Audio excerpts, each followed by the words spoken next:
Hi ಗೆಳೆಯರೆ, ಎಲ್ಲರಿಗೂ ನಮಸ್ಕಾರ. ನಿಮಗೆ ಗೊತ್ತಿರಬೇಕು, ನಮ್ಮ ನಾಡಿನಲ್ಲಿ ಅಥವಾ ಕರ್ನಾಟಕ ನಮ್ಮ ರಾಜ್ಯದಲ್ಲಿ ಡೆಲಿವರಿ ಬಾಯ್ಸ್ ಗಳಿರ್ತಾರೆ. ಅದರಲ್ಲಿ ಫುಡ್ ಡೆಲಿವರಿ ಮಾಡುವಂತಹ ಝೊಮ್ಯಾಟೊ ಡೆಲಿವರಿ ಬಾಯ್ಸ್ ಗಳಿರ್ತಾರೆ. ನೀವು ಅನ್ಕೊಂಡಿದ್ರ ಅವರ ಜೀವನ ಅಷ್ಟು ಈಸಿ ಅಂತ ಅನ್ಕೊಂಡಿದ್ರ?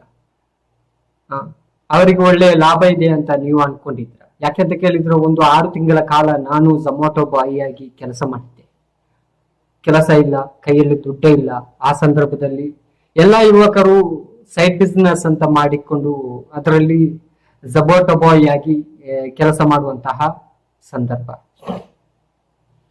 ಅವರಿಗೆ ಸಿಕ್ಕುವುದು, ನೀವು ಒಂದು 300 ರೂಪಾಯಿಯ ಒಂದು ಆರ್ಡರ್ ಮಾಡಿದ್ರೆ ಅವರಿಗೆ ಸಿಕ್ಕುವುದು ಒಂದು 25 ರೂಪಾಯಿ ಕಮಿಷನ್ ಆಗಿ ಸಿಕ್ಕತ್ತೆ. ಅದರಲ್ಲಿ ಪೆಟ್ರೋಲ್ ಹೋಗುತ್ತೆ, ಗಾಡಿಯ ಇದು ಪೆಟ್ರೋಲ್ ಹೋಗುತ್ತೆ, ಅವರ ಸಮಯವೂ ಹಾಳಾಗತ್ತೆ. ಆದ್ರೆ ಸಿಕ್ಕೋದು 25 ರೂಪಾಯಿ. ದಿವಸಕ್ಕೆ ಒಂದು 300-400 ರೂಪಾಯಿ ದುಡಿತಾರೆ, ಇಲ್ಲಾದ್ರೆ ಒಂದು 1000 ದುಡಿತಾರೆ. ಅದರಲ್ಲಿ ಒಂದು 400 ರೂಪಾಯಿ ಪೆಟ್ರೋಲಿಗೂ ಹೋಗುತ್ತೆ, 600 ರೂಪಾಯಿ ಕೈಯಲ್ಲಿ ಸಿಗತ್ತೆ. ನೀವು ಏನ್ ಮಾಡ್ಬೇಕು? ಒಂದೊಂದು ವ್ಯಕ್ತಿಗಳು, ನಿಮಗೆ ಒಂದು 10 ರೂಪಾಯಿ ಕೈಯಿಂದ ಹೋದ್ರೆ ಏನು ದೊಡ್ಡ ವಿಷಯನ. ಆದ್ರೆ ಝೊಮ್ಯಾಟೊ ಬಾಯಿ ಎನ್ನುವವರಿಗೆ ಒಂದು ಟಿಪ್ ಆಗಿ ನೀವು ಕೊಡ್ಬೇಕು. ಒಂದು 10-20 ರೂಪಾಯಿ, ಎಷ್ಟು ನಿಮ್ಗೆ ಆಗುತ್ತೆ ಅಷ್ಟು. ಯಾಕೆಂತ ಕೇಳಿದ್ರೆ ಅವರ ಜೀವನ ಅಷ್ಟು ಈಸಿ ಅಲ್ಲ. ಯಾಕೆಂತ ಕೇಳಿದ್ರೆ ಅವರು ಒಳ್ಳೆಯ ಫ್ಯಾಮಿಲಿಯಿಂದ ಬಂದವರು ಆಗ್ಯಾರಲ್ಲ. ಯಾಕೆಂತ ಕೇಳಿದ್ರೆ ಶ್ರೀಮಂತರಾಗಿರಲ್ಲ, ಎಲ್ಲರೂ ಬಡ ಜನರು. ಹೊಟ್ಟೆಪಾಡಿಗೋಸ್ಕರ ಬರುತ್ತಾರೆ. ಕೆಲಸ ಮಾಡಿ ಏನಾದ್ರೂ ಸಾಧನೆ ಮಾಡಬೇಕು ಅಥವಾ ಮನೆ ಖರ್ಚಿಗೆ ಆಗ್ಬೇಕು ಅಂತ. ಅದರಲ್ಲಿ ಸಿಕ್ಕುವಂತಹ 1000 ರೂಪಾಯಲ್ಲಿ 400 ರೂಪಾಯಿ ಪೆಟ್ರೋಲಿಗೆ ಹೋದ್ರೆ ಅಥವಾ 300 ರೂಪಾಯಿ ಪೆಟ್ರೋಲಿಗೆ ಹೋದ್ರೆ ಅವ್ರಿಗೆ ಏನು ಸಿಗುತ್ತೆ?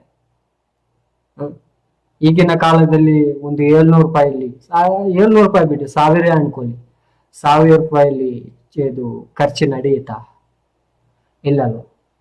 ಮತ್ತೆ ಅವರೊಂದಿಗೆ ಸಮಯಕ್ಕೆ ಸರಿಯಾಗಿ ಬರಲ್ಲ ಅಂತ ಹೇಳಿ ಕಂಪ್ಲೇಂಟ್ ಮಾಡಿ, ನಾನು ಕೆಲವೊಂದು ಸೋಷಿಯಲ್ ಮೀಡಿಯಾದಲ್ಲಿ ನೋಡಿದೆ ಅವರ ಒಂದು ಹಲವು. ಯಾಕೆಂತ ಕೇಳಿದ್ರೆ ಝೊಮ್ಯಾಟೊ ಬಾಯಿ ಎನ್ನುವುದು ಅಷ್ಟು ಈಸಿ ಏನಲ್ಲ. ಟ್ರಾಫಿಕ್ ಇರುತ್ತೆ, ಅವರ ಗಾಡಿಯ ಸೇಫ್ಟಿ ನೋಡ್ಬೇಕು, ಅವರ ಸೇಫ್ಟಿ ನೋಡ್ಬೇಕು, ಹೋಟೆಲ್ ಅವರ ಸಮಯ ನೋಡ್ಬೇಕು, ಅದೆಲ್ಲ ಸಹ ಇರುತ್ತೆ. ಸ್ವಲ್ಪ ಲೇಟ್ ಆದ್ರೆ ಅವ್ರ ಜೊತೆ ಜಗಳ ಮಾಡುದು, ಕಿರಿಕಿರಿ ಮಾಡುದು, ಲೇಟ್ ಆಯ್ತು, ಹಾಗೆ ಆಯ್ತು, ಹೀಗೆ ಆಯ್ತು ಅಂತ ಜಗಳ ಮಾಡಿಕೊಂಡು ಕೂತ್ರೆ ನಾವು ಆಲೋಚನೆ ಮಾಡಿ, ಅವರಿಗೆ 8 ಮಕ್ಕಳು ಇರ್ತಾರೆ, ಅಷ್ಟು ಸ್ಪೀಡ್ ಆಗಿ ಬರ್ಲಿಕ್ಕೆ ಆಗಲ್ಲ, ಅವರ ಸೇಫ್ಟಿ ಸಹ ನೋಡ್ಬೇಕು ಅಂತ. ಝೊಮ್ಯಾಟೊ ಬಾಯಿ ಅನ್ನುವಂತಹದ್ದು ಅಷ್ಟು ಈಸಿ ಅಲ್ಲ, ಎಷ್ಟರವರೆಗೆ ಹೇಳುವಂತ. ನಿಮ್ಮ ಕೆಲಸಕ್ಕೆ ನಿಮ್ಮದಾದಂತಹ ಒಂದೊಂದು ಪ್ರಾಬ್ಲಮ್ಸ್ ಗಳಿರುತ್ತೆ, ಒಂದೊಂದು ನೋವುಗಳಿರುತ್ತೆ. ಅದರ ಹಾಗೆ ನಿಮ್ಮಂತಹ ನೋವಿನಲ್ಲಿ ಒಂದರಲ್ಲಿ ಡಬಲ್ ಆಗಿ ಅವರಿಗೆ ತುಂಬಾ ನೋವಿರುತ್ತೆ. ಪೊಲೀಸ್ ಅವರ ಕಾಟ ಇರುತ್ತೆ, ರಸ್ತೆ ಸರಿ ಇಲ್ಲದ್ರೆ ರಸ್ತೆ ಪ್ರಾಬ್ಲಮ್ ಇರುತ್ತೆ, ಮತ್ತೆ ಎಂತದೆಲ್ಲ ಪ್ರಾಬ್ಲಮ್ ಇರುತ್ತೆ. ಆ ಸಮಯದಲ್ಲಿ ನೀವು, ಕೆಲವರು ಹೊಸದಾಗಿರ್ತಾರೆ, ಅವರಿಗೆ ಸ್ಥಳ ಗೊತ್ತಿರಲ್ಲ, ಕೆಲವರಿಗೆ ಓದ್ಲಿಕ್ಕೆ ಬರಲ್ಲ ಇಂಗ್ಲಿಷ್ ಸರಿಯಾಗಿ. ನೀವು ಇಂಗ್ಲಿಷ್ ಅಲ್ಲಿ ಹಾಕುವಾಗ ಅವರಿಗೆ ಓದ್ಲಿಕ್ಕೆ ಸರಿ ಆಗುದಿಲ್ಲ.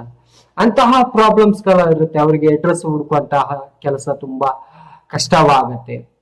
ನೀವ್ ಹೇಳ್ಬೋದು ಅಂತವರಿಗೆ ಕೆಲಸ ಮಾಡ್ಬೇಕು ಅಂತ ಇಲ್ಲಲ್ಲ, ಅವ್ರ ಹೊಟ್ಟೆ ಪಾಲಿಗಾಗಿ ಏನಾದ್ರೂ ಸಿಗ್ಬಹುದು ಅಲ್ಲ, ಒಳ್ಳೆಯ ರೀತಿಯಲ್ಲಿ ನಾವು ದುಡಿಬಹುದಲ್ಲ ಅಂತ ಹೇಳಿ ಬರುವವರು, ಅವರಿಗೆ ನೀವು ಸಹಕಾರ ಕೊಡಬೇಕು.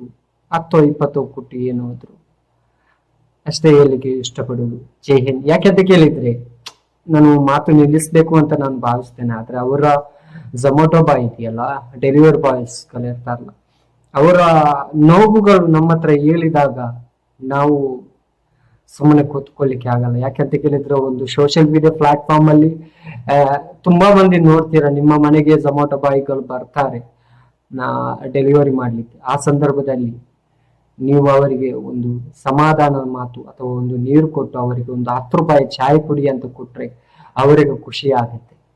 ಇಷ್ಟೇ ಹೇಳಿಕೆ ಇರುವುದು. ಜೈ ಹಿಂದ್, ಜೈ ಕರ್ನಾಟಕ. ನಮಸ್ಕಾರ.